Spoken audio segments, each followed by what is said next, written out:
Sous le chemin de la Kadosh Baruch Hu, qui sache d'ores et déjà que le nom d'Hachem il s'associe avec lui.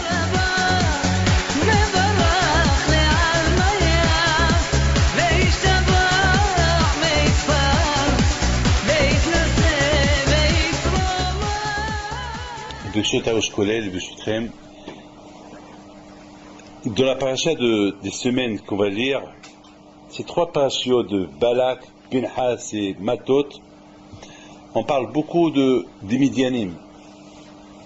La paracha de Balak, on a vu la faute qu'ils ont fait fauter les Midianiotes, les femmes aux Juifs. Et de là, on apprend quelque chose d'extraordinaire. Un apôtre poste à Arayot. Vous avez beau avoir une belle barbe blanche, et vous pouvez être des grands dans la Torah, mais le Yetzirah des femmes, Hashem Yishmor.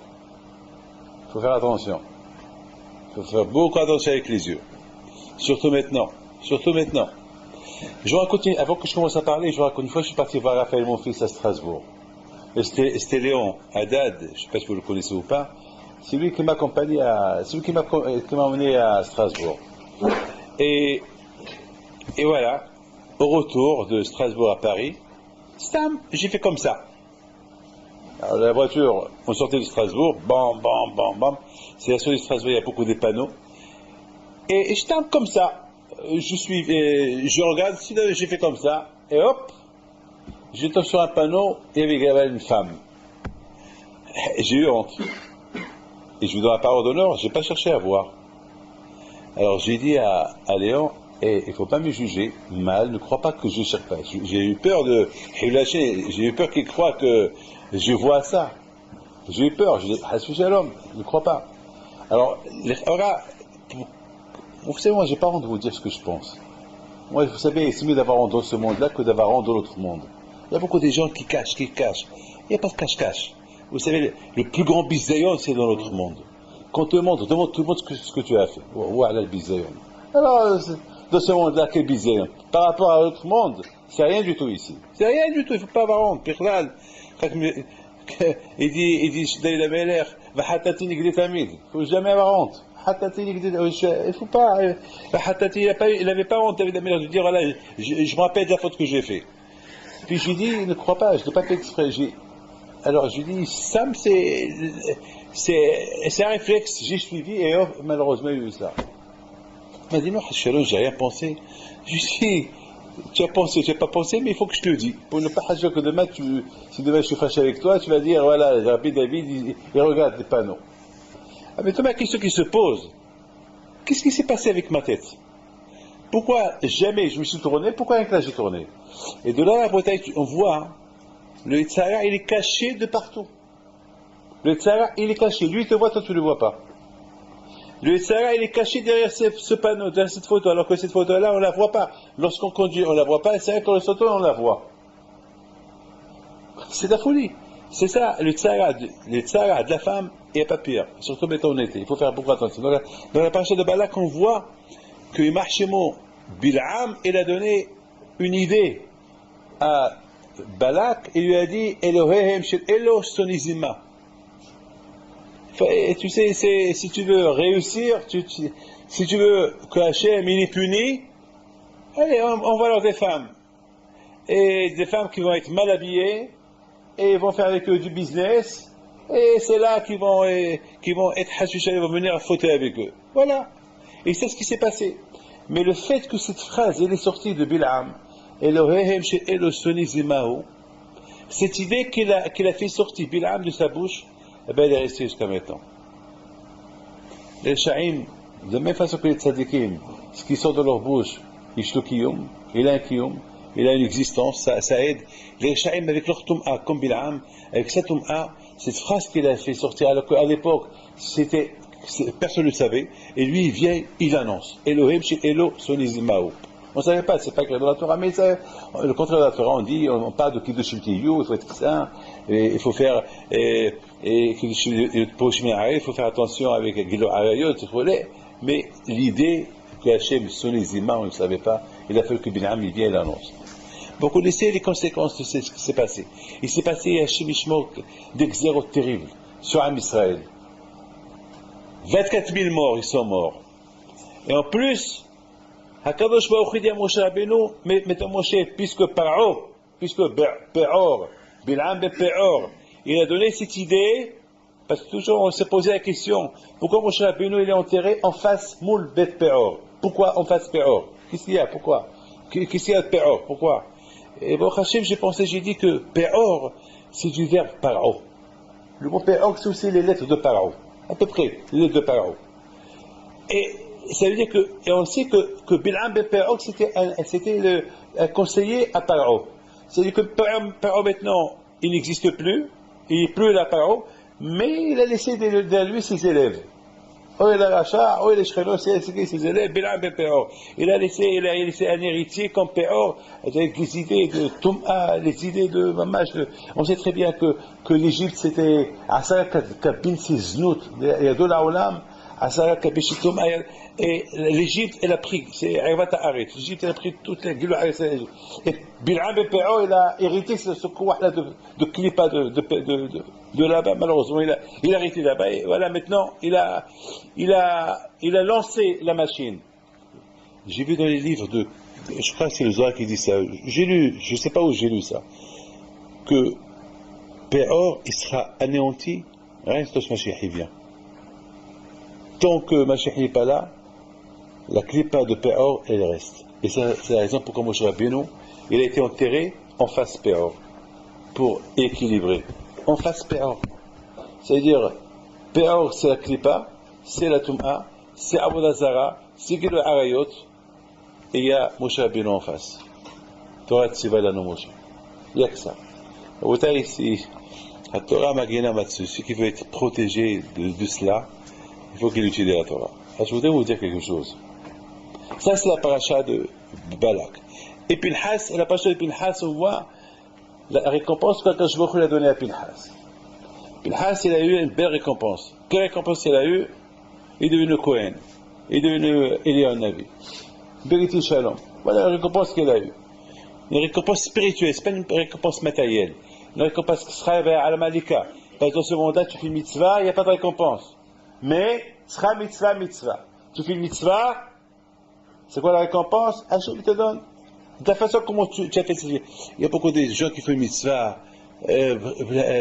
avec une atzlut, avec sans enthousiasme, sans amour, sans rien du tout. Et alors, quand je vais au Khou, il va leur apporter aussi une mitzvah, benahat roa. Mais celui qui fait une mitzvah, be'ometz, une mitzvah avec enthousiasme, une mitzvah avec amal, une mitzvah avec. Il n'y a pas de. Il y a avec zrizot. Alors, il apporte une belle mitzvah. Comme il a fait une mitzvah bizrizot, mitzvot nefesh, Pinhas, alors il lui a donné une autre mitzvah, qui va courir du matin au soir lorsqu'il y a des Brit Milot. Brit Mila ici, Brit Mila à New York, Brit Mila au Maroc, Brit Mila en Tunisie. Il y a aussi quelqu'un qui a fait Brit Mila quelque part. Il y a un avis, il fait. C'est ça, il a tâté le Brit Shalom. Et Rabotai, Parashat Matot, la guerre contre les Midianim. Hachem, il déteste les Midianim. Il dit à Akash Baruch Hu Moshe Rabbeinu, tu ne meurs pas jusqu'à que tu fais la guerre aux Midianim. Pourquoi? Pourquoi? Tu veux rester vivant? Comme Pinhas, ne fais pas la guerre aux Midianim. Mais si tu fais la guerre, tu meurs. Là, Rabotai, Akadosh Baruch Hu, il montre à Moshe Rabbeinu. Vadaï, il y a ici quelque chose que je vous dirai plus tard. Mais c'est quoi Ma Kesher, la mort de Moshe Rabbeinu et la guerre de Midian? Ça, je laisse. Mais Rabotai, je voudrais vous poser une question. Mais il faut m'écouter. Il faut bien se concentrer sur la question que je vais vous poser. Alors, dans la paracha, de Pinchas, c'est écrit que Hachem dit à Moshe Rabbeinu compte les Bnei Israël, compte les Beth Abotam, chaque famille. Et Moshe Rabbeinu, il a commencé à compter chaque famille. Alors, Ezer, Mishpahat HaEzri, Mishpahat HaShri'el, Mishpahat HaIshri'eli, Ushmida, Mishpahat HaShmidai, de Hefer, Mishpahat HaHefri. Chaque, ici moi j'étais là-bas, on m'aurait appelé Hapinti. Voilà, quel est votre nom? David? Ravi. Alors, Haravi. Quel est ton nom? Hein? Elalouf. Haaloufi. Elalouf. Haaloufi. Et voilà. Accompagné, il a. Voilà, il faut. Voilà, il faut. Voilà. Maintenant, Malki, Hamalki. Malka. Avec toi, il y a le Yod et le Ké. Maintenant, Rashi. Qu'est-ce qu'il dit Rashi? Il dit Rashi une phrase. Il dit pourquoi Hachem a fait et le Yod et le Ké pour chaque famille. Et Rav Toledano a comment on va dire Toledano a Toledano-i. Voilà, comme ça. Alors maintenant, pourquoi? Alors pourquoi? Alors Rashi il donne une phrase au Hazal. Il dit parce que les Goïms ils disent comment est-ce possible que les Mitzrim Shalto Begofehen, que les Égyptiens ils ont gouverné les Juifs, le corps des hommes, et quoi, et les femmes, ils ont laissé les femmes comme ça, donc c'est pas possible. Donc tous les Juifs c'est les Mamzerim. Tous les Juifs c'est les Mamzerim. Tous les Juifs ils ont été violés par les Égyptiens et la Torah dit il y a une seule femme qui a été violée. C'est Shulamit Bat Ivri. À part elle, personne. Toi, Amisraël, c'est Kadosh. Maintenant, Kadosh aurait dit, pour ne pas que les Goïms y parlent, alors Kadosh Baruch Hu, il a ajouté son nom. Yudke, moi, Hachem, je témoigne que la famille de Haïsraéli, ils sont cachers, ils ne sont pas mamzerim, et telle famille, ils ne sont pas mamzerim. Donc, Kadosh Baruch Hu, il a associé son nom avec toutes les familles. Je vous pose une question. Une grande question. Si on donne cette raison, Goïm vont le croire. Un juif qui me pose cette question. Vous êtes le Torah, vous êtes juif. Si vous dites pourquoi Rabbi David il y a le Yud dans chaque famille, il y a le Yud et le He dans chaque famille, je vais vous dire parce que Hachem, voilà, vous allez me croire. Mais je vais dire ça à un japonais, ou à un chinois. Ou je vais dire ça à un catholique, je ne sais pas, je vais dire ça à quelqu'un, je vais dire, ce raisonnement, il va le croire. Alors la question, elle reste encore.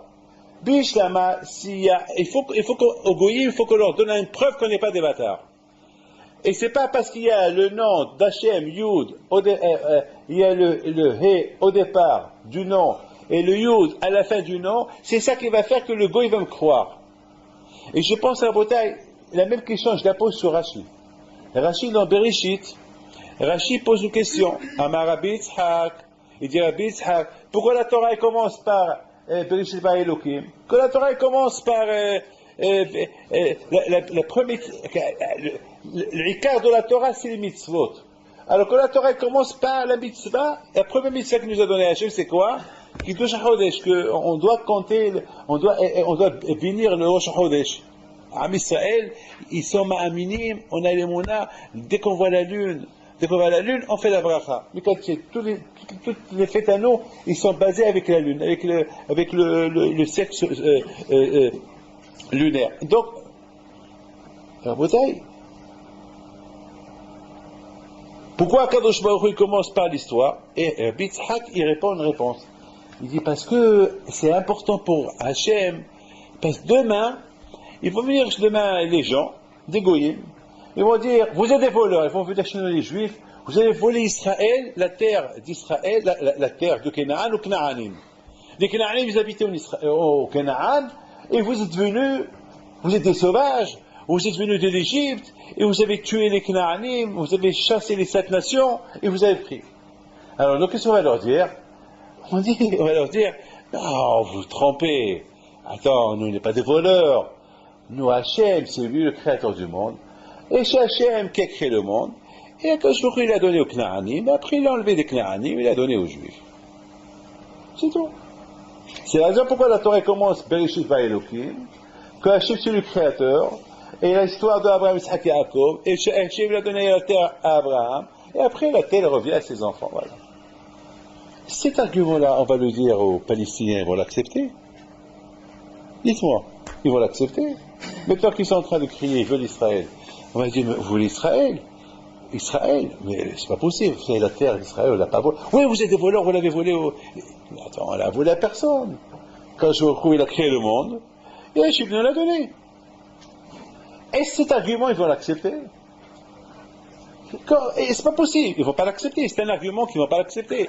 C'est un argument que, je ne sais pas, vous allez l'accepter. Vous allez poser la question.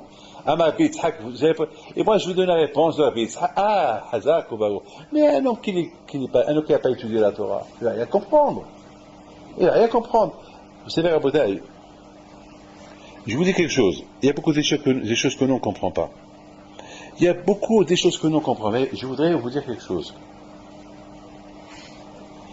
La Torah, elle est émette. Vous comprenez? La Torah, elle est émette. C'est ça le secret de la Torah. Le secret de la Torah, c'est que la Torah, elle est émette. Et si la Torah, elle a écrit que Hachem, il a ajouté le Yud et le Ké dans chaque famille, pour que les Goyim, ils disent pas qu'on est bâtards, eh ben, si la Torah, elle a écrit, eh ben, le Goy va l'accepter. Et d'ailleurs, jusqu'à maintenant, on n'a pas vu un Goy qui nous a appelé bâtards. Jusqu'à maintenant, aucun nous a appelé des bâtards. Aucun n'a eu cet argument contre nous que les Égyptiens, ils ont violé nos femmes juives. Jamais. Pourquoi? Parce qu'il y a le Yudke. La bataille, il faut savoir une chose. Il y avait un Rav en Turquie, je ne me rappelle pas son nom. Il a reçu un Rav Ashkenaz. Lui aussi, je ne me rappelle pas son nom. Je crois qu'ils n'ont pas de nom. Donc, accompagne les deux, et le Rav Ashkenaz, il rentre chez le Rav juif, et le Rav turc, et il voit il vivait dans il y avait une belle villa, il était allongé sur des salons, et il lui dit, le Rav était gêné, le Rav Ashkenaz était un peu gêné de voir ce Rav Sfaradi, comment il vivait. Et il appelle sa femme, il a dit, Lala, voilà, nous avons ici un guest, un Oreach Kavod de Israël, elle lui apporte au salon, dans des assiettes en or. Et le Rav Ashkenaz, il regarde tout ça, il ne comprend pas. Il dit, Claude Arabe, avant que je commence à manger, vous m'avez coupé la faim. J'avais beaucoup faim, et maintenant j'ai plus faim. Je lui ai dit pourquoi? Il dit parce que la Torah, ils disent, pas de melach tochal, et je vois que vous, de la façon comment vous vivez, vous vivez, marche du Hachrut. Il lui a dit, tout ce que tu vois ici, c'est pas à moi. Alors, il a dit, alors c'est qui habite là? Il a dit, moi, j'habite pas là. Il dit, comment tu habites pas là? Mais toi, c'est toi le balabay. Il dit, non, c'est pas moi le balabay. Alors, c'est que le balabay? Il a dit, c'est la cause frère. Moi et ma femme, on vit en paix. Il n'y a pas de jalousie. On s'aime, on s'adore, jamais on se dispute. Et vous savez très bien, lorsqu'il n'y a pas de dispute, il y a le shalom, il y a Hakadosh Baruch Hu, il y a Yudke. Alors c'est pour Hakadosh Baruch Hu qu'on fait tout. C'est pas pour nous. Moi, jamais j'en profite. Je mange rien. Et ça, c'est pour Hakadosh Baruch Hu. Et 100%, je pense, Rabbeinu Hakadosh, avant de mourir, il a levé ses 10 doigts vers le ciel, il a dit, Ribono shel olam, mes mains, ya'idun alay, mes mains, il faut témoigner pour moi que j'ai pas tiré profit de ce monde. Et la Gemara dit que Rabbeinu Akadosh était milliardaire, il était très riche. Pour les invités qui venaient chez lui, il y avait de tout. Mais pour lui, il n'y avait rien. Et les 10 doigts, c'est Yud. Oui ou pas? C'est quoi Yud? C'est Ish. Le Yud qui est dans l'homme. C'est-à-dire que Rabbeinu Akadosh Alav Shalom, il vivait dans la paix chez lui à la maison, d'une manière que il voyait à la maison tout le rocher qu'il avait, Rabbeinu Akadosh, uniquement pour le caveau de Akadosh Baruch Hu. Uniquement pour le caveau de Akadosh. Ça veut dire à Botaï que nous, entre vous et moi, on ne voit pas le nom de Yud Ke en nom, parce que je m'appelle Pinto. Il n'y a pas le Ke et le Yud dans mon nom. Mais il est nistar, il est caché. Lorsque je dis, selon Da Torah, le Yud Ke est avec toi. Ish Isha. Shalom Benehem. Et je pense à la bataille que si la Torah, elle a associé le nom d'Hachem dans chaque famille juive, que de ces familles-là, ils vont sortir les juifs plus tard, c'est que Bémet, personne, et Hachem, il a associé le Yudke, pour que personne ne nous appelle des bâtards, c'est que Bémet, c'est ça le Mtsiout. Et Bémet, personne ne nous appelle des bâtards. Et de même, je dirais pour Eretz Israël, ensuite, Torah et Mitzvot, et que les goyim demain, ils viendront et vont nous dire, vous êtes des voleurs. On va leur dire, non, on n'est pas des voleurs. La Eretz Israël, c'est Hachem qui l'a donné aux Knaanim, et Hachem, après il a pris des Knaanim, il nous l'a donné à nous. Et Bémet, si on suit Torah et Mitzvot, il va accepter. Il va accepter. D'ailleurs, à Boutaï, je ne peux pas vous dire, qui me l'a dit, c'est pas. Beaucoup de fois, ça arrive que j'ai des discussions avec la gauche et la droite, et beaucoup de fois, ils me disent, mais vous avez le droit à avoir une terre. Et c'est votre terre, c'est la terre de la Bible, comme s'ils me disent. Quoi, un goy me dit c'est la terre de la Bible? Eux-mêmes me le disent. Comment? Ça veut dire à Boutaï que, à moi, ils vont me le dire, mais il se peut à un autre qui mange du cochon, ils vont lui dire, eh ben, tu ne mérites pas que Israël t'appartient.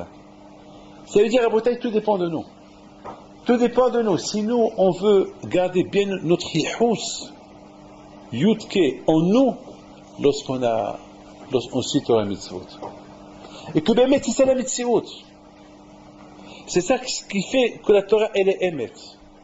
Ce qui fait que la Torah, elle est émet, c'est uniquement lorsque on respecte Torah et mitzvot. Lorsqu'on la respecte, les goyim, ils vont dire la Torah, elle est émet. Ils vont dire, c'est à vous. Ils vont lui dire que vous n'êtes pas des bâtards, hashu shalom, etc. Rabotai, écoutez bien ce que je vais vous dire. Vous imaginez, Rabotai, que, je ne sais pas si vous vous rappelez ou pas, dans quel paracha on a calculé les Juifs? Dans quel paracha? Bamidbar et Parashat Nassau. C'est ça ou pas? Et quand encore on les a comptés?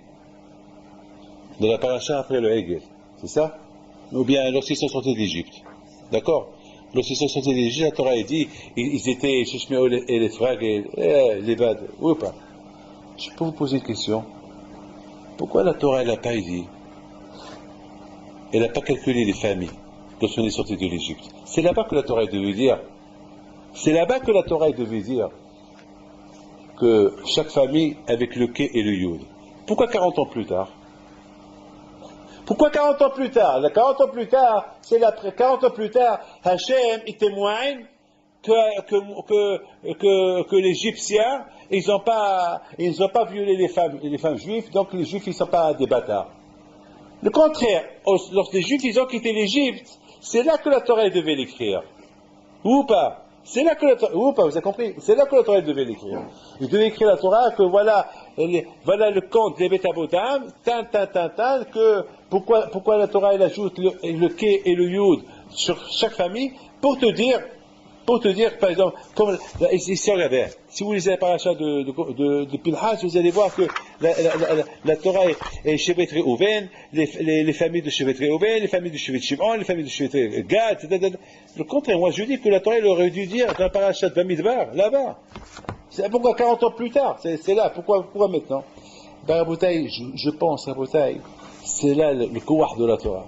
Parce que maintenant, les Juifs, ils sont partis avec des femmes. Parce que les Juifs, ils sont partis avec des femmes goyotes. Comment, toi, un Juif, après 40 ans, tu vas avec une goya? Vous imaginez, Rabotai, ils étaient tous des barbus, d'Ordéa, des tzadikim, Zimri. Vous savez c'était qui Zimri? C'était un tzadik. Il y a ceux qui disent que Zimri, c'était je ne vais pas rentrer dans les détails, mais tous Shevet Shimon, ceux qui sont morts, les 24 000 morts de Shevet Shimon, c'était les Talmidim de Rabbi Akiva. C'est les Talmidim qui sont venus au Gilgul, c'est de la folie. Comment? Ils ne sont pas des goyotes. C'est inimaginable, c'est pas possible tout cela. Alors, à Botha, il y a eu un grand Hilul Hashem. Alors, les goyim, ils ont commencé à dire, ah ben, puisque ces juifs-là, ils sont partis avec des goyotes, et qui nous dit que leurs femmes ne sont pas parties avec des goyim, en Égypte. Ça veut dire que c'est maintenant que ça se réveille, c'est une lien de juifs qui sont mamzerim. Pas avant. Parce qu'avant, lorsqu'ils sont sortis d'Égypte, ils étaient tzadikim, il n'y avait pas de problème. Ils ont fait le Hegel, ils ont été punis à cause de Hegel. Mais les familles, ils étaient les familles. Mais là, que les juifs, ils sont partis avec des goyotes, ils ont fait Avodah Zarah, Péor, ils ont dû manger pas kasher. Là, ça se réveille une question. Eux, ils partent avec des goyotes, et qui nous dit que leurs femmes ne sont pas parties avec des juifs, avec des égyptiens. Alors tout le monde est mamzéré. C'est là, la botaille, quand je vais au chou, il est en train de métaher tous les juifs. Non! Ils sont cachers. Ils n'ont rien fauté. Ils n'ont rien fait. Les égyptiens, ils n'ont rien fait. Les juifs, ils sont cachers. Le lieu déloqué. Et la Torah, elle a écrit le lieu déloqué à chaque famille. Et elle a écrit dans la Torah. Et depuis que ça a été écrit dans la Torah, c'est fini. Aucun ne peut contester que les vrais Israël sont, Shalom, ils sont des mamzerim. Ils sont des bâtards. Ils ne sont pas des bâtards. Mais donc, vous comprenez pourquoi cette guerre contre les Midianim. Je voudrais vous raconter une histoire, après je réponds à ma réponse. Comme ça, Vous savez, la bouteille, c'est... J'étais à Caracas cette semaine. Je vous le raconte pour vous montrer, vous prouver c'est quoi la grandeur c'est quoi le kouah de la mitzvah et c'est quoi la minute. C'est quoi la minute? Cette semaine à la bouteille, je suis parti à Caracas, Venezuela. Vous savez, ça fait 4 ans que je n'ai pas été là-bas à cause du gouvernement qui l'a changé, qui est un peu anti-juif, et bon, je n'ai pas voulu partir. Mais à compagnie, ce qui m'encourage de partir, c'est parce que j'ai entendu qu'il y a des rabbinus qui vont là-bas, qui donnent des cours de Torah. Un rabbanidjar de Mexique, et un Rav Maleh de Mexique aussi. Et des rabbinus qui vont là-bas. Je dis, pourquoi eux ils vont là-bas, et les pauvres ils ont besoin, et chaque fois on m'appelle, viens, on a besoin de toi, viens.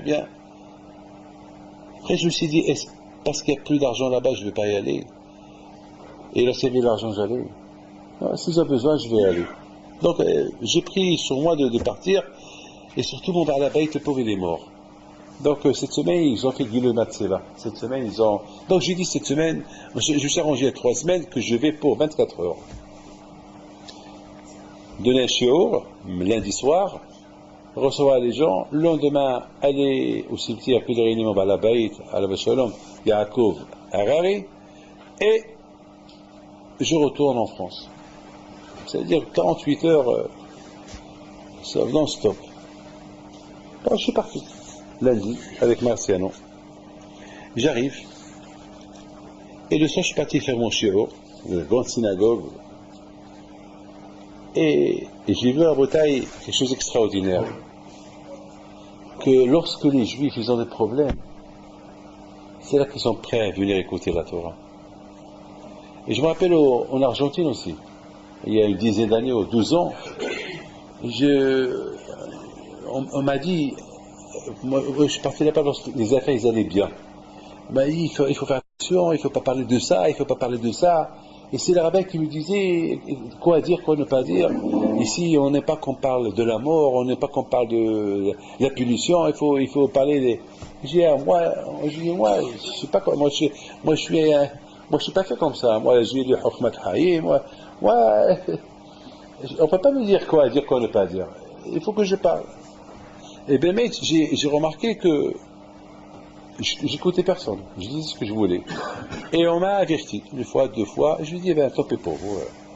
Et voilà, les banques, ils ont fait faillite. Et je suis venu. Là, tous les riches, ils sont devenus pauvres. On m'a dit, on m'a invité à parler. Je dis, mais je parle comme je veux. Il m'a dit, maintenant, parlez quand vous voulez. Maintenant, on a tout perdu. Et, et bah, au Hachem, je l'ai profité pendant 2 ans que ça allait très mal. Je disais ce que je voulais. Maintenant, ils sont habitués. D'abord, Hachem, l'économie, ça, c'est un peu mieux. Mais à Kopanim, maintenant, ça, ils sont habitués que, c'est pas lorsque tout va bien, on est, Shalom, la Torah, il faut la déformer. Lorsque ça va pas, c'est là que tu peux dire n'importe quoi. Dis comme tu veux. Non. Donc, à Botaï, à Caracas cette semaine, j'ai parlé comme mon cœur l'a voulu, et j'ai vu que les gens qui étaient riches et qui étaient là, qui ont tout perdu, parce que vous savez que le frère de mon Baalabaït, carrément, ils ont confisqué son immeuble. Comme ça. Ils lui ont dit, tu sors, on veut ton immeuble. Comme ça. C'est comme ça. Aujourd'hui, il n'y a pas de loi. Ça veut dire, on peut te promettre ta maison, on t'apprend et on la donne à un autre. Ils peuvent même t'apporter des gens habiter avec toi. Tu peux rien dire. Mais c'est pas. Bon, les choses, comment ça s'appelle, s'arranger. À côté de la bouteille, j'ai fait mon shiur. Après le shiur, ça y est, déjà il passe, j'ai béni tout le monde, je sors, je rentre dans la voiture, et voilà la bouteille, la voiture elle démarre. Et lorsque la voiture elle démarre, il y a un monsieur qui vient, il tape à la porte. Alors il y a un garde-corps qui lui dit, pas un garde-corps, un juif, il lui dit, non, lève-toi là. Moi j'ai ouvert la fenêtre, je lui dis, viens. Parce qu'il veut une bracha. Il vient. Ça a duré quelques minutes, quelques secondes. Et vous avez écouté, hein, écoutez, suivez bien ce que je vous dis. Ça a duré quelques secondes, pas plus, quelques secondes. Comment tu t'appelles, papa. Allez, je suis content. J'ai fermé la porte, la fenêtre, et on a démarré. Dès qu'on sort de la rue, on prend une montée. Et c'est une montée, et de cette montée-là, on rentre chez nous. Je m'en vais à la baïte, après 5-6 minutes. Voilà une voiture qui me dépasse. Écoutez, hein, une voiture qui me dépasse. Mais ce que je voyais, c'est que de loin, la route était un peu serrée, mais de loin, il y avait Marciano, on voit comme une voiture garée en billet. Ça veut dire que tu ne peux pas continuer. Bon, j'ai rien dit. J'ai dit peut-être c'est quelqu'un qui est tombé en panne, quelqu'un qui veut tourner. Donc la voiture qui m'a dépassé s'est arrêtée. Qu'est-ce qu'on voit? On voit des gens qui sortent de la voiture qui était garée en billet avec des revolvers. Et cacher le visage avec des foulards. On voyait un kidnapping live. Quelque chose de... Mais ça fait peur, tu peux rigoler, mais si tu étais là-bas, tu aurais la diarrhée. Oh là là, ça fait peur, je vous le dis. Hein. Mais toi, qu'est-ce qui s'est passé? Ce qui s'est passé, c'est que le monsieur qui était en 4x4, déjà le chauffeur, je vous ai ralenti. Tout de suite, il a fait reverse, il a fait marche arrière, il venait presque à 100 km/h en marche arrière, et nous on était derrière. Et le chauffeur il s'est pris de panique, il n'a jamais vu ça dans sa vie. C'est un goy de Venezuela. Il habite dans les quartiers qui ne sont pas des pauvres, mais il n'a jamais vu ça. Il habite dans des bidonvilles, mais jamais il a vu. Ça, c'est la première fois dans ça. Il était pâle, il ne savait pas quoi faire. Je lui dis, mets-toi à droite. Il s'est mis à droite, et de loin que je vois cette voiture-là, toujours avec les revolvers, qui font comme ça. La max soi-disant, ils ont échappé à un kidnapping. Tout de suite, nous, c'est ce qu'on a fait, on a fait marche arrière, mais après, on a vu des voitures qui venaient, donc on les a suivies. C'est quoi l'histoire? Regardez, imaginez-vous que ce juif-là qui est venu vers la fin, qui m'a fait arrêter et que je n'ai pas ouvert la fenêtre et j'aurais continué. Eh bien, c'était nous qu'on aurait pu être des Bnei Aruba. On aurait pu être kidnappés et savoir ce qui pouvait se passer. Regardez la bouteille. C'est tout à une de quelques secondes. Regardez la bouteille. Quelques secondes. Je connais en l'amour, pas que je connais en l'amour, je connais en l'amour, une seconde, une mitzvah, faire du bien. Imaginez-vous que je n'aurais pas ouvert la fenêtre. Ben, ce juif-là, il va dire, aïe, aïe, aïe, j'ai pas reçu de bracha. Ben, et le pauvre, l'espoir qu'il avait, parce qu'il est venu en retard, et le pauvre, il a eu de la peine. Mais parce que, j'ai dit, arrête. J'ai dit au chauffeur, arrête, on va lui faire une bracha. Eh ben, ça a fait que ça nous a un peu... On est resté quelques secondes là, lorsqu'on démarre, eh ben, le temps qu'on va démarrer, il y a quelqu'un qui va nous passer pour arriver le premier, que lui, il va nous ouvrir la porte, qu'il va tout gâcher pour nous. Il va tout arranger pour nous. Mais il savait, ici, je n'aurais pas béni ce monsieur-là, eh ben, on aurait continué, on aurait arrivé les premiers devant cette voiture-là, et ces gens-là, ils vont sortir avec des revolvers. Peut-être ils vont prendre le passeport, après je vais faire notre passeport. Et qui sait, Miodéa, qui sait qu'est-ce qui aurait pu se passer pendant ces secondes-là. La bouteille, exactement ça, ce que je pense sur mon cher Rabbeinu, et sur Pinhas. C'est écrit que Pinhas, Vayakom mitoch ha'eda. Tout le monde est assis. Mon cher Rabbeinu, il est assis. Tout le monde est assis. Et les Juifs, ils sont en train de faire des fautes avec des filles de Midian. Et Moshe, il pleure.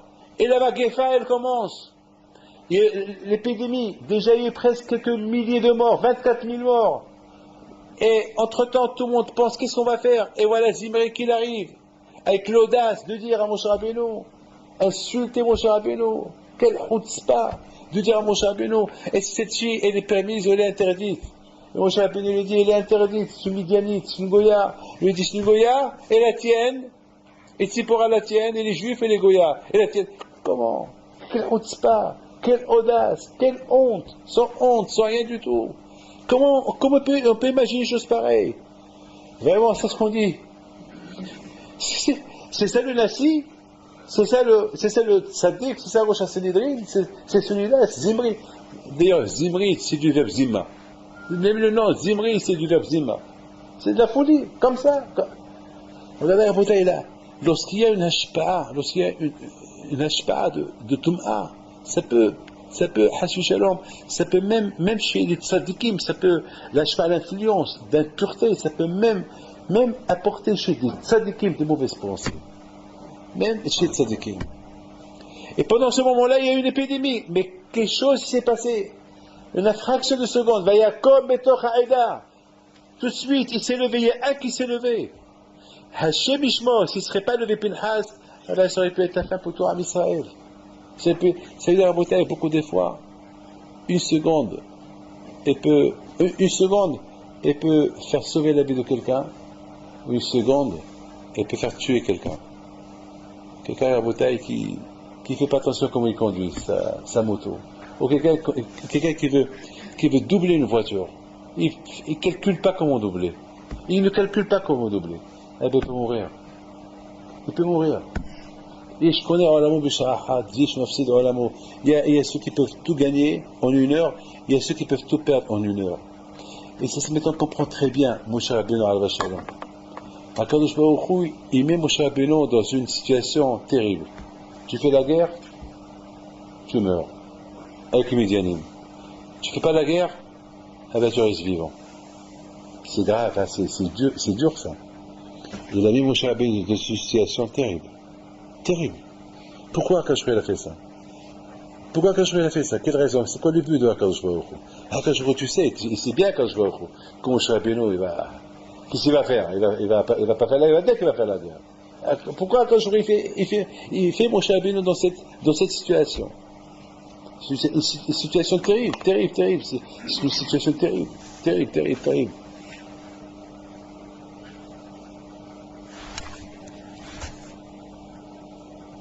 Même les Bnei Israël, ils n'ont pas voulu. Mais Masro, mais Alfi Israël, de force, elle est flammatée. Elle est flammatée. וישלח אותם משה אלף למטה לצבא אותם בעת פנחס בן אלעזר. C'est grâce à lui que celui qui a annulé la Maghira, celui qui a annulé la Gzera, lui est parti avec eux. ויצביעו על מדיין כאשר ציווה השם משה ויהרגו כל זכר. Ils ont tué Bilham ben Beor, ils ont tué Balak, les 5 rois de Midian, ils ont tué.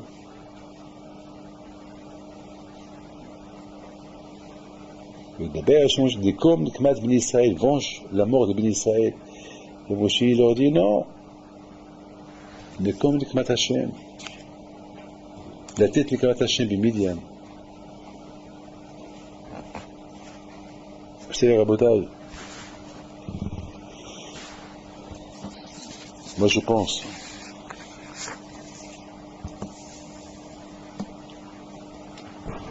C'est un peu de la Kabbalah ce que je veux vous dire. Donnez-moi quelques minutes, pas plus.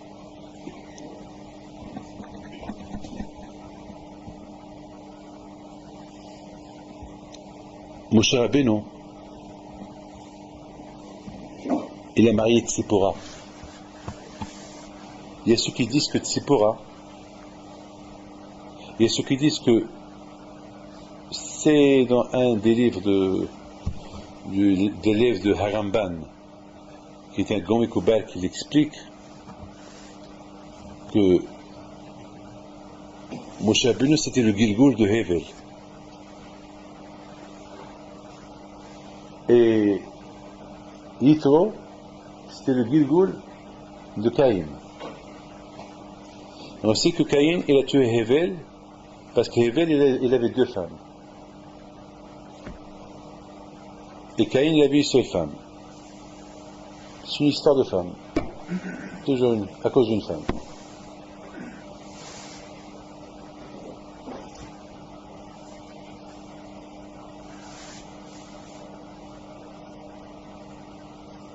Et maintenant, il faut savoir que tous les premiers Neshamot, ils étaient des Gdoshot.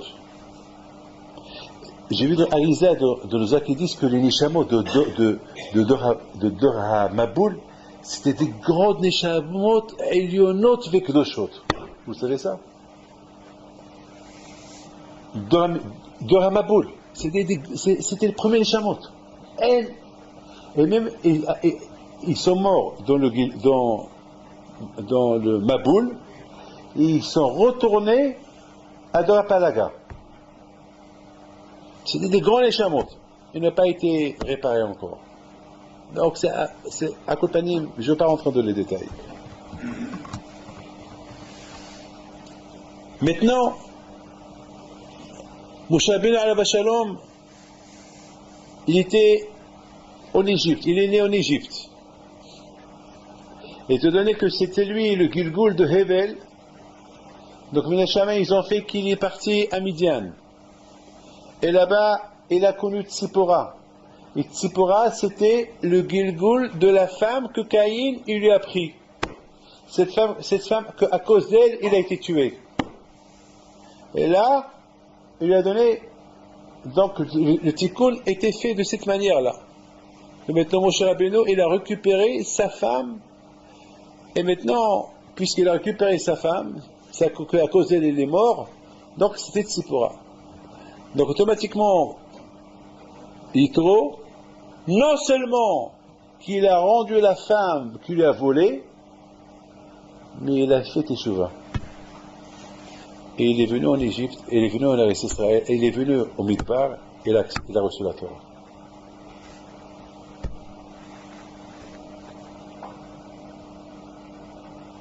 Mais avant que Yitro il a fait Teshuvah, c'était un Kumar de Avodah Zarah. Il représentait toute la Avodah Zarah du monde entier. Et te donner que Caïn, qui kaniti iti Hashem, Caïn c'était le premier garçon qui est né, Adam et Haba. Il s'appelait Ish. Donc Caïn, Vadaï que Caïn, n'oublie pas que Caïn a été tué par son petit-fils. Donc déjà, il a tué, il a été tué. Mais maintenant, il est retourné dans le monde de la réparation pour rendre la fille à celui à qui il a volé. Mais la clipa était très forte. Il fallait qu'il découvre Hakadosh Baruch Hu en Égypte. Il fallait qu'il découvre de plus Hakadosh Baruch Hu avec Moshe Rabbeinu. Et de plus qu'il a commencé à faire Teshuvah, il est parti à recevoir la Torah, les Midianim, ils sont devenus anti-Yitro.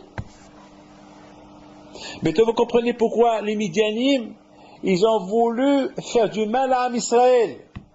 Parce que un des leurs, la plus grande famille du monde, qui s'appelle la famille du Yitro, qui représentait toute la Avodah Zarah du monde entier, il s'est converti au judaïsme, lui toute sa famille.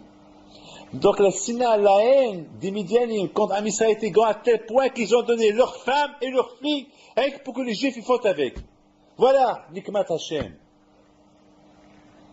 Voilà Nikmat Am Israël. Mais il faut les venger. Maintenant, Rabotai, le seul qui pouvait comprendre le mal qu'ils ont fait les Midianim à Am Israël, il n'y a que Moshe Rabbeinu.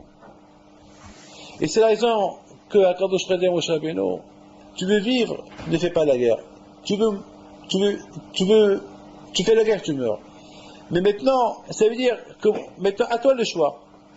À toi le choix. Écoutez bien, je termine. Hakadosh Baruch Hu, il sait Hakadosh Baruch Hu, comme Moshe Rabbeinu, ce qu'il va faire. Mais c'est important pour Hakadosh Baruch Hu que les Bnei Israël, ils voient combien Moshe Rabbeinu, il aime Hakadosh Baruch Hu. Lui, qui aime tellement vivre pour le nom d'Hachem, pour le Nekama d'Hachem, il est prêt à donner sa vie pour Hakadosh Baruch Hu. C'est important pour nous de le savoir. Quand j'aurais vu qu'on sache combien Moshe Rabbeinu, il aimait Hakadosh Baruch Hu. Comme ça, nous, on peut comprendre pourquoi quand il aimait Moshe Rabbeinu. Parce qu'on va dire, Moshe Rabbeinu, quand je Moshe Rabbeinu, passe Moshe Rabbeinu. Mais regarde l'imsirut nefesh Moshe Rabbeinu, regarde même sa vie, lui qui aime vivre, il a donné sa vie pour Hakadosh Baruch Hu. Comment il a donné sa vie pour Hakadosh Baruch Hu? Hachem lui donne la liberté, le libre choix. Tu veux mourir, fais la guerre avec les Midianim, eux qui ont fait Hilul Hashem, eux qui ont, au lieu de se contenter du tikkun qu'il a fini de trouver avec ta femme, et voilà ce qu'ils ont fait. Ils ont fait fauter les Juifs. Ou bien, tu peux vivre. Ne fais pas la guerre. Fais la guerre dans 120 ans si tu veux. Comme ça, tu auras 240 ans et tu... Mais Moshe Rabbeinu, non. Il est tellement Kadosh Baruch, il peut pas accepter. C'est vrai, c'est lui qui a fait, il a grandi à Midian. C'est vrai, il a pris une fille midianite. C'est très vrai. Mais le Hilul Hashem, il est énorme. Il est énorme. Il faut réparer ce Hilul Hashem là. Il faut réparer. Donc, à Botaï, c'est la raison pourquoi Moshe Rabbeinu, il est enterré en face de Péor. Ce Péor-là, qui est Bil'am, qui avait un lien direct avec les Midianim, eux qui détestaient Am Israël, qu'ils ont voulu faire éliminer Am Israël, ou par les klalot, ou par les znout, il fallait les éliminer. Voilà Rabotai, Moshe Rabbeinu. Regardez Rabotai, un fraction de seconde. Il fallait qu'il prenne vite une décision. Et la décision a été prise. Et c'est pas la vengeance de Nikamat Hashem. La vengeance de la tête de Moshe Rabbeinu était importante. Voilà Rabotai, combien Akadosh Baruch Hu nous aime. Lorsque Akadosh Baruch Hu il associe son nom avec nous, c'est pas peine que on peut s'appeler Pinto sans le He au départ et le Yud à la fin, on peut s'appeler Daon sans le He au départ et le Yud à la fin. C'est à Kol Benistat, vous savez, c'est pas la peine qu'il y a cette... Mais sachant, c'est la Torah, c'est un juif, il est Olech V'Derech Hashem, un juif qui suit le chemin de Akadosh Baruch Hu, qui sache d'ores et déjà que le nom d'Hachem, il s'associe avec lui. Comme ces deux tzadikim là, comme Rav Shlomo Zalman va rentrer chez lui à la maison, il secouait toujours sa veste. Il secouait sa veste. Lorsqu'il a posé la question à son élève, mais pourquoi tu secoues ta veste et où tu vas? Il a dit, je rentre à la maison, il y a Akadosh Baruch Hu à la maison, il y a Akadosh Baruch Hu qui est à la maison. Parce que même ma femme, il y a le shalom. Et lorsqu'il y a le shalom, il y a le nom d'Hachem à la maison. Voilà, c'est pas la peine. Rav Shlomo Auerbach, il y avait ni He ni Yod dans son nom, mais lui-même, on comprend, il comprenait très bien. Nous-mêmes, on doit comprendre, lorsqu'il y a le shalom à la maison, il y a automatiquement, il y a le Yud qui est à la maison. Dans chaque famille, il y a le Yud qui est. Tout ça, il faut le savoir. Mais s'il y a Shalom, il n'y a pas le Shalom, Hashem Ishmor, alors le nom d'Hachem n'est pas associé avec le nôtre. Et même les Goyim, ils savent que Hashem Shalom, que les Goyim, ils savent que lorsqu'on est dans le chemin d'Akadosh Baruch Hu, on n'a rien à craindre. Vous savez que ce matin, il y a une femme qui est venue chez moi ce matin, Mskina, la pauvre m'a fait de la peine. Cette femme, la pauvre, Mskina, je la vois, je la connais depuis longtemps, elle vient, elle, sa fille, et la pauvre, elle a commencé, Mskina, à pleurer, ça lui a pris 5-6 minutes de pleurs, et c'est éclaté de... Bon, entre-temps, la bouteille, j'étais en train d'écrire moi aussi, comme ça, j'allais jusqu'à qu'elle se dégage, jusqu'à qu'elle dégage un peu son chagrin. Et la pauvre, elle me dit, j'ai 2 filles, celle-là, elle est âgée, elle n'est pas mariée, et l'autre, elle est avec un non-juif, et non seulement qu'elle est avec un non-juif, elle a abandonné sa religion, elle a choisi une autre religion. Et maintenant, chaque Shabbat, elle vient chez nous, rien que pour nous insulter. Elle vient nous gâcher le Shabbat. Elle et son copain. Exprès, ils le font exprès, pour nous embêter le Shabbat. Alors je lui dis, madame, il ne faut pas laisser entrer chez toi le Shabbat. Elle m'a dit, elle s'impose, elle vient nous gâcher Kippour, ça peut mettre 1 an qu'elle nous gâche les fêtes, elle nous gâche. Et j'ai commencé à réfléchir. Je lui dis, madame, est-ce que c'est ta fille? Est-ce que c'est ta fille? C'est grave de dire ce que je dis. Est-ce que c'est ta fille? Alors, l'autre fille, elle la regarde sa mère. Et je répète la question, est-ce que c'est ta fille? Elle me dit, vous voulez que je réponde devant ma fille? Je dis, de toute façon, Shlomo Melech, il dit, sauf Davar à Kolishma, il n'y a pas de secret. Celui qui a un secret, à la fin, il le dira. Il n'y a pas un homme qui va garder un secret. Ça n'existe pas un qui prend avec lui le secret au tombeau. Sauf d'abord à Kol Nishma. Avant que tu meurs, ton secret, il va se savoir. Donc, c'est ta fille. Dis. Et c'est là qu'elle parle, qu'elle dit qu'elle est tombée enceinte d'un autre homme. Voilà. Parce que son mari, il s'est séparé d'elle. Et sa fille lui dit, maman, où est ma fille? Je lui dis, madame, mais toi tu comprends. Mettons, vous allez me dire comment j'ai dit c'est ta fille. Parce que la bataille, on peut ne pas respecter les parents. Mais il y a une limite jusqu'à où il y a une limite jusqu'à où on peut ne pas respecter les parents. Il y a une limite. Lorsque ça dépasse cette limite, alors il y a un safek. Il y a une limite. Il y a un doute. C'est pas rationnel que je suis prophète. J'ai eu des doutes. C'est pas possible. Il y a des limites jusqu'à combien on peut. Mais venir à la maison, apporter un goy et le rendre en devant nécessaire et allumer une cigarette à table, l'erhis, c'est pas possible. On peut pas faire ça à une maman et la maman elle pleure. Donc il y avait quelque chose. Il y avait quelque chose il y a quelque chose. Ou bien je vais vous dire une chose, hein. Je ne veux pas m'en vouloir, mais je vous dirai. Aussi lorsqu'il n'y a pas tarat à mishpaha, c'est grave aussi. Lorsqu'à la Shemishmor, les parents qui vont à la plage avec des enfants et que les garçons de 20 ans, ils voient leur mère mal habillée à la plage, à Shemishmor, ça c'est ce qu'on appelle Hutzpa Yizge. Lorsqu'il n'y a pas de honte de voir ta mère comme ça dans la plage, et la fille, elle n'a pas honte de voir son père comme ça dans la plage, alors à Shemishmor, ça peut faire que les enfants, si le père, il garde pas son kavod, son honneur devant ses enfants, eh bien les enfants aussi ne vont pas garder le kavod devant les parents. C'est facile. Ça veut dire que moi j'avais deux options. J'avais l'option que j'ai dit, ou bien j'avais l'autre option de dire autre chose. Il y a d'autres options qui rendent que l'homme, il a comme il a perdu la honte, mais c'est pour faire une mitzvah. Donc il y a le chutzpah de mitzvah, il y a le chutzpah de Thomas. Là c'est comme il va tout le monde assis, tout le monde qui pleure, et lui il a pas honte, il se lève devant Aaron, devant Moshe, devant Elazar, son père, devant tout le monde, il se lève, avec kahra mahbiya, donc tout le monde, règle-toi.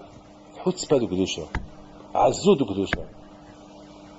C'est ce qu'on appelle dans la prière Hayot HaKodesh, les animaux sauvages. Hayot HaKodesh. Ya Hayot. Voilà. Que Hashem vous donne bracha v'etzlacha. Ya Hazak.